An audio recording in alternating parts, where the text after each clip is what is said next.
Kumusta mga katropa? Walang duda na si Jordan Poole ay isang malaking asset para sa Golden State Warriors sa mga susunod na mga taon. At baka sakaling sumunod sa mga yapak din ni Stephen Curry. Kaya naman ang Golden State ay willing na mag-offer ng $100 million contract extension upang mapanatili ang serbisyo nito sa Warriors. Malaki ang naging bahagi ni Jordan Poole sa naging achievement nito sa Warriors. Nakapagtala siya noong regular season ng 18.5 points, 3.4 rebounds at 4 assists per game. Siya ang nagsilbing second top scorer ng team habang hindi pa nakakabalik si Klay Thompson mula sa kanyang injury. At itong postseason nga ay siya naman ang nanguna sa mga bench players ng Golden State na nakapagtala ng 17 points, 2.8 rebounds, 3.8 assists per game sa loob lamang ng 17 minutes sa paglalaro na may 50.1% na field goal at 39.1% mula naman sa tres. Dahilan ito upang bansagan siyang ikatlong bahagi ng Splash Brothers o pagminsan naman ay Splash Kid. Matapos nga ang matagumpay na 2022 NBA season para sa Golden State ay mukhang hindi pa natatapos ang kanilang dynasty. At ang mapanatili si Jordan Poole sa koponan para makamit ng Warriors muli ang panibagong championship success ay isang malaking hakbang para sa panibagong tagumpay ng Warriors.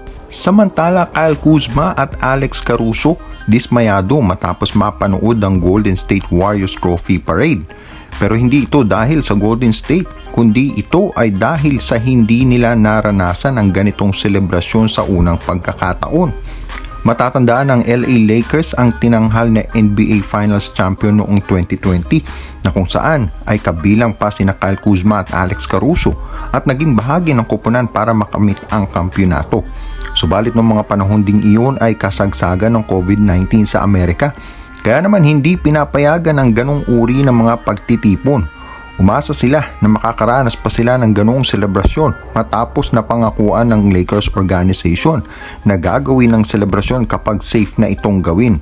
Pero hindi nga ito nangyari hanggang sa maitrade na nga lang sila sa Washington Wizards at Chicago Bulls.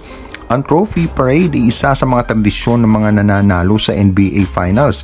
Kaya naman isang special na pakiramdam sana ang maidudulot nito, lalo na sa mga players na naghirap para maabot ang kanilang titulo.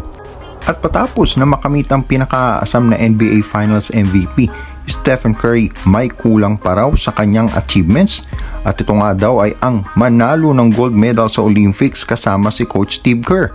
Si Curry ay hindi pa nakasali sa Olympics kaya naman ang pabirong sinabi sa kanya ni Coach Steve Kerr na dapat daw ay sumama siya sa Olympics sa 2024 na gaganapin sa Paris, France, na kung saan ang head coach ng Team USA ay si Coach Steve Kerr.